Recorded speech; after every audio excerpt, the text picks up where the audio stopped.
dati hindi na binaba itong E. Rodriguez Valley, ha? Diyan sa may tapat ng Trinity College, diyan sa may QI, ha? Binabaha na ulit. Aris number 5, Val Gonzalez, please come in. Val. Valentino. Val. Asan si Val? Sige, babalikan natin si Val. Okay na? Ayan. Valentino, please come in. Val Gonzalez.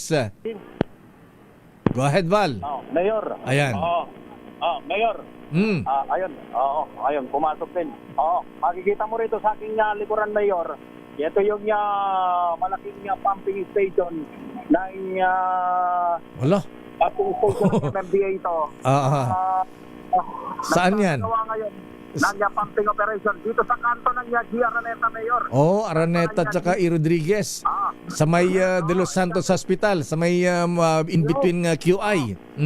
Yeah, exactly, Mayor. Dito mismo sa lugar na aking kinatatayuan, dito sa aking likuran, nakita mo yung bulwak nitong Nga, lakas ha. malakas yung bulwak nitong gumaganang pumping station ng Metropolitan Manila Development Authority. Itong nasa aking kanan. Ito aking nasa Sa likod, nakita sa TV, RH-TV. Etong nasa kanan ko, ito na yung San Juan River, Mayor. Kung makikita mo, mga styrofoam, yan yung makikitang mga Diyos ko. makikitang mga kalat, mga dumi, pero malaking improvement na rin ito actually, Mayor, in fairness. Itong ganyang klase ng basura, dati-rati pwede kang tumalon dito sa lugar na aking kinatatayuan, dyan sa ilog na yan. Hindi ka malulunod dahil sa dami ng mga basura, pero ngayon konti na lamang yung mga basura. Buti naman, although hindi pa rin maganda na may ganyang Val, basura. sandali. Mga naglulutang. Val, itong sinisip-sip na tubig, ibinubuga nung malaking tubo na yan, saan galing yung tubig at saan pupunta yan? Saan bumabagsak yan? Ito'y galing dito sa creek na ito, Mayor, dito sa aking kaliwa. Ito yung mga creek na sa may G. Araneta. G. Araneta, yan sa may Talayan, yan sa may Talayan na village, yan sa may Santo Domingo, at galing din yan, kanugnog din ito, Mayor, ng Tulyahan River. Ito yung Agos ngayon, pakanan dito sa aking kinaroronan, papasok dito sa may San Juan River na ito, at ang bagsak nito, Mayor, ay doon na sa may bahagi ng Pasig River. Manila Bay, Pasig River. Okay. Pasig River na yung puntahan nito.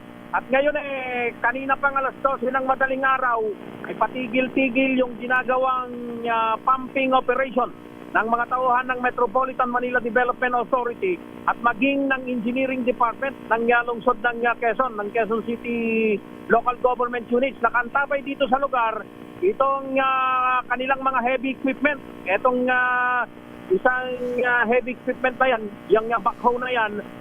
Bukod dyan ay meron pang kanilang mga kagamitan na nandyan naman sa kabaan ng G. Araneta, Mayor.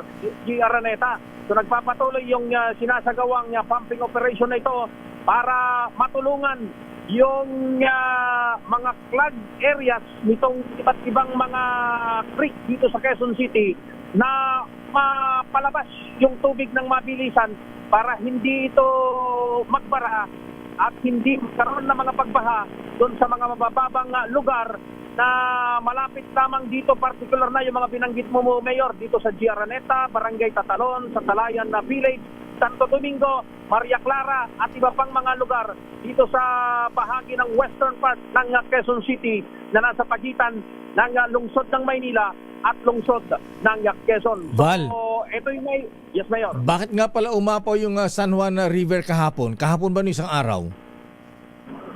Nung kasagsagan ng malakas na pagulan, Mayor, dahil masyadong malaki yung volume ng tubig, Mayor, na bumagsak. Yung tubig ulan na bumagsak. Kaya nag-clog. Pero ang maganda rito, Mayor, hindi na nagtatagal yung mga baha kahit saang lugar pa, hindi lang dito sa Quezon City, kundi dyan sa maging sa San Juan. Ay mabilis na, Mayor, yung pagbaba ng mga tubig baha na dulot ng malakas na mga pagulan na nararanasan katulad ngayong oras na ito ay may pagbagsak na naman ng ulan dito sa Quezon City. Isang oras, Mayor, 1 hour ago, ay isang malakas na pagulan ang naranasan Yung nga, dito sa oo. Quezon City maging kagabi, Mayor. Yung pinasyalan namin ng piloto nating si Clive Javier Jr. Itong kahabaan ng Gia Araneta, isang maliit na baha lamang, Mayor. Isang naipong tubig lamang doon sa daan, yung makikita. Pero yung mga creek na kanuknok nito, Mayor, yung nandito sa may yung Talayan River, Talayan na creek, dito sa may... Ay, masikip Gia yan. Araneta. Oo, Mayor, halos umapaw na, Mayor. Halos Nako. pumantay na doon sa daan.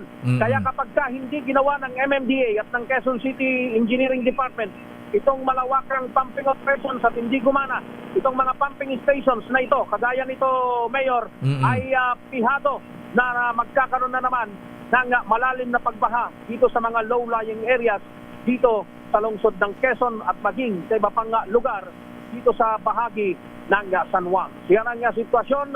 Patuloy na nagsasagawa ng pumping operation itong mga tauhan ng MMDA kasama ang Quezon City Engineering Office. Ako si Val Gonzales, Visa Ray, una sa Pilipinas, una sa Pilipino. Daming